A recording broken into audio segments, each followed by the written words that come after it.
Assalamualaikum warahmatullahi wabarakatuh. Bismillah, alhamdulillah, wa syukurillah, salatu wassalamu ala rasulillah wa ala alihi wa ashabihi wa mawalah, wa la hawla wa la quwwata illa billah ma ba'dah. Yang terhormat Bapak Kepala Madrasah dan Bapak Ibu Dewan Guru yang berbahagia, puji syukur kehadirat Allah Subhanahu wa taala yang telah melimpahkan rahmat dan taufiknya kepada kita semua, sehingga pada hari ini kita bisa melaksanakan aktivitas yang insya Allah penuh barokah. Salawat dan salam semoga senantiasa terlimpahkan kepada Nabi kita Muhammad sallallahu alaihi wasallam.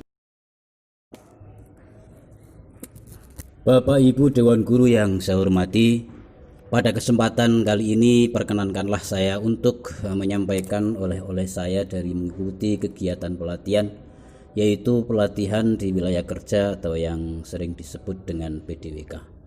PDWK yang saya ikuti kali ini tentang pendekatan pembelajaran saintifik. Yang diselenggarakan di Aula Kantor Kementerian Agama Kabupaten Rembang sejak tanggal 24 sampai 29 Agustus 2020, diikuti oleh 40 orang peserta, 22 guru MI, 15 guru MTS, dan 3 guru MA. Namun kali ini oleh-oleh itu saya sampaikan secara virtual karena situasi dan kondisi masih dalam masa adaptasi menuju normal. Oleh karena itu mohon maklum jika biasanya saya menyampaikan secara langsung sehingga bisa lebih detail, maka dalam kesempatan daring ini saya batasi poin-poin pentingnya saja. Kalau sekiranya nanti ada hal-hal yang kurang, silahkan kita diskusikan melalui chat di grup WA. Bapak Ibu Dewan Guru yang saya hormati, ada 2 materi inti yang akan saya sampaikan dari oleh-oleh saya. Yang pertama tentang format RPP 1 lembar, dan yang kedua adalah tentang model-model pembelajaran saintifik. Namun untuk oleh-oleh yang kedua insya Allah akan saya sampaikan pada lain kesempatan. Baik, kita mulai yang pertama tentang format RPP 1 lembar. Sebelum lebih jauh saya sampaikan tentang format RPP 1 lembar, perlu saya sampaikan terlebih dahulu regulasi yang harus kita pegang dan menjadi acuan di dalam kita memahami RPP 1 lembar. Regulasi itu adalah Surat Edaran Mendikbud nomor 14 tahun 2019 tentang penyederhanaan RPP, dan kedua KMA nomor 183 tahun 2019 tentang kurikulum PAI dan bahasa Arab pada madrasah. Bapak Ibu Dewan Guru yang saya hormati, 2 hal ini saya sampaikan karena keduanya harus menjadi dasar acuan kita di dalam mengimplementasikan kegiatan proses pembelajaran dalam sebuah RPP. RPP 1 lembar itu hanyalah istilah untuk menyederhanakan RPP yang semula berlembar-lembar. Disederhanakan hanya dengan 3 komponen yang karenanya hanya 1 lembar, sehingga lahirlah istilah RPP 1 lembar. Jadi RPP 1 lembar itu bukan jumlah lembarannya yang 1 lembar, tetapi melainkan penyederhanaannya. Bisa jadi RPP itu lebih dari 1 lembar ketika dicetak karena mungkin banyaknya uraian cakupan dari masing-masing komponen.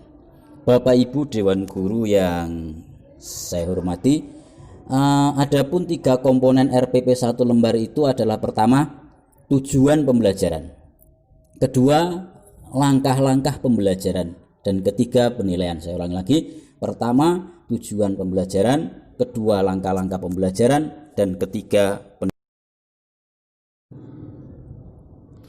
Lalu apa yang berbeda dengan RPP sebelumnya?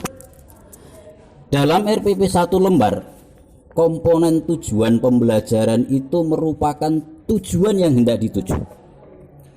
Komponen tujuan pembelajaran adalah hasil dari apa yang akan kita capai.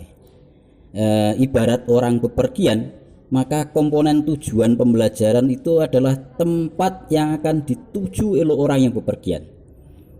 Misalnya si A itu akan pergi ke Jakarta, maka Jakarta adalah tujuan atau hasil yang dicapai.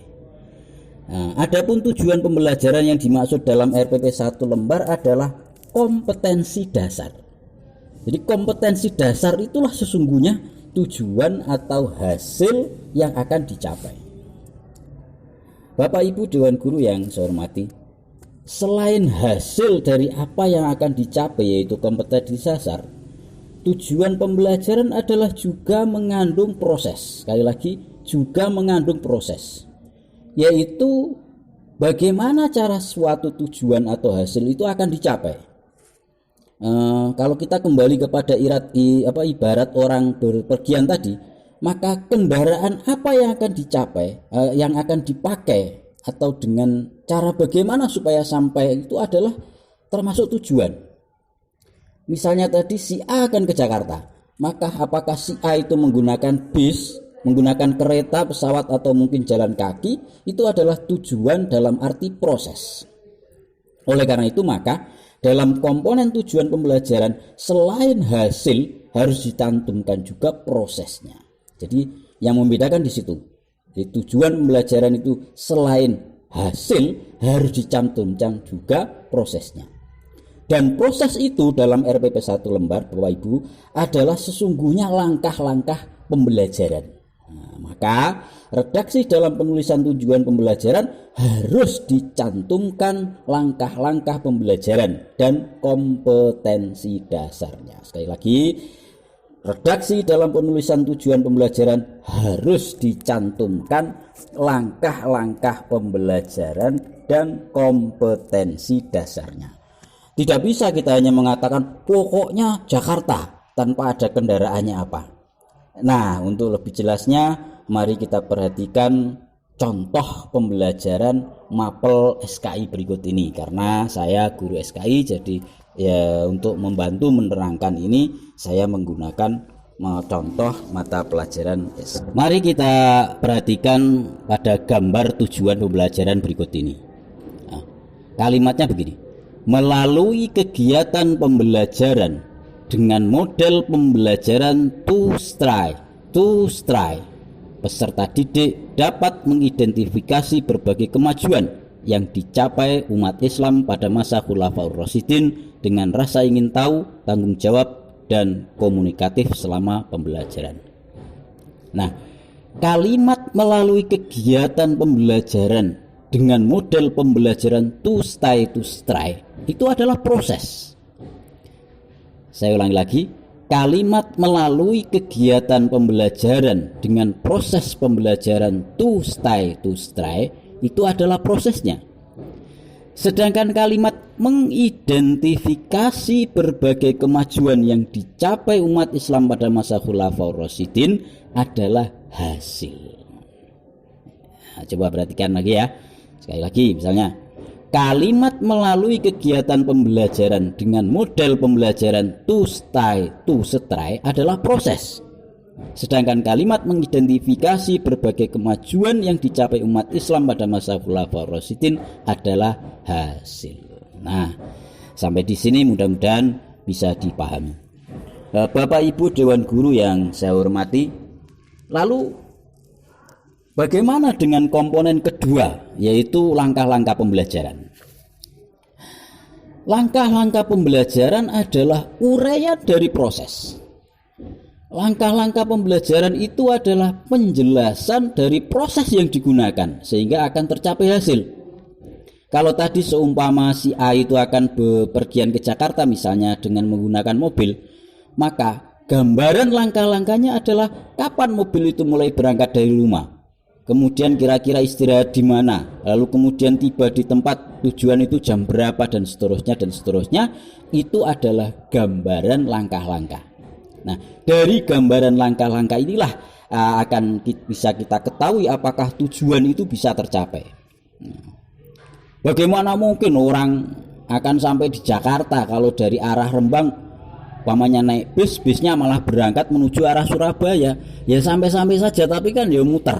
Nah, Nah, kembali kepada contoh di RPP di sini yang disebut proses adalah dengan model pembelajaran to stay to stray. Maka bagaimana tahapan-tahapan model pembelajaran to stay itu adalah langkah-langkah pembelajaran. Bapak Ibu Dewan Guru yang saya hormati, adapun komponen ketiga dari RPP yang disederhanakan yaitu penilaian. Nah, untuk penilaian ini tidak jauh berbeda dengan penilaian dalam RPP sebelumnya, yaitu sebagai alat apakah yang akan digunakan untuk mengukur seberapa capaian suatu tujuan. Jadi penilaian itu kita gunakan untuk mengukur seberapa capaian suatu tujuan. Nah, tentu saja alat yang dipakai harus sinkron antara tujuan dan prosesnya. Demikianlah satu hal dari dua hal oleh-oleh yang bisa saya sampaikan dalam kesempatan ini. Adapun oleh-oleh lainnya yaitu pendekatan pembelajaran saintifik akan saya sampaikan dalam kesempatan lain. Akan tetapi tidak ada salahnya jika sedikit saya singgung. Begini Bapak.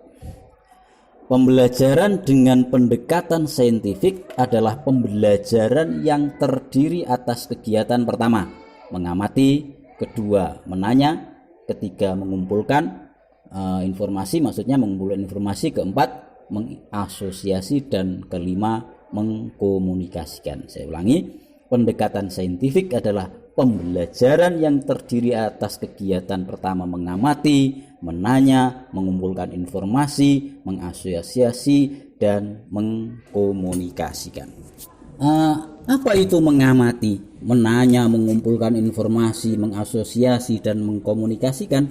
Nah, mengamati itu adalah proses untuk mengidentifikasi hal-hal yang ingin atau perlu diketahui dengan panca indera, misalnya bisa mendengarkan, melihat, membau, meraba, mengecap, baik itu dengan atau tanpa alat. Menanya adalah proses merumuskan pertanyaan. Mengumpulkan informasi adalah proses pengumpulan data dengan satu atau lebih teknik yang sesuai. Misalnya kita bisa menggunakan eksperimen, pengamatan, wawancara, survei, membaca dokumen. Nah, itu mengumpulkan informasi. Sedangkan mengasosiasi adalah proses menalar dengan menggunakan data atau informasi untuk menjawab pertanyaan atau untuk menarik kesimpulan. Dan yang terakhir adalah mengkomunikasikan, yaitu menyampaikan jawaban atau kesimpulan. Ini pengertian yang bisa saya sampaikan hari ini secara sederhana tentang pembelajaran saintifik atau yang biasa kita sebut ini yang 5 hal ini dengan 5M. Nah, Bapak Ibu Dewan Guru yang berbahagia, apa dan bagaimana penjelasan dari masing-masing pendekatan itu, masing-masing model pendekatan itu, bagaimana praktiknya? Nah, untuk sementara itu akan saya sampaikan pada kegiatan selanjutnya. Silahkan Bapak Ibu Guru bisa googling terlebih dahulu. Insya Allah dalam kesempatan lain akan kita diskusikan bersama. Tetapi yang terpenting adalah apapun nanti pilihan model yang panjenengan pilih itu harus menyesuaikan dengan realitas, harus menyesuaikan dengan karakteristik mata pelajaran. Jadi mungkin SKI karakternya berbeda dengan IPA dan banyak hal lah. Tidak serta-merta kita terapkan begitu saja karena masing-masing itu punya kelebihan dan kelemahan. Jadi model-model pembelajaran itu masing-masing punya kekuatan, masing-masing punya kekurangan. Nah, Bapak Ibu Dewan Guru, saya kira cukup untuk saat ini. Terima kasih atas waktu dan perhatiannya. Mohon maaf kalau ada tutur kata yang salah atau kurang. Silahkan berikan masukan, kritik atau saran bisa disampaikan di dalam grup WA. Sekali lagi mohon maaf. Assalamualaikum warahmatullahi wabarakatuh.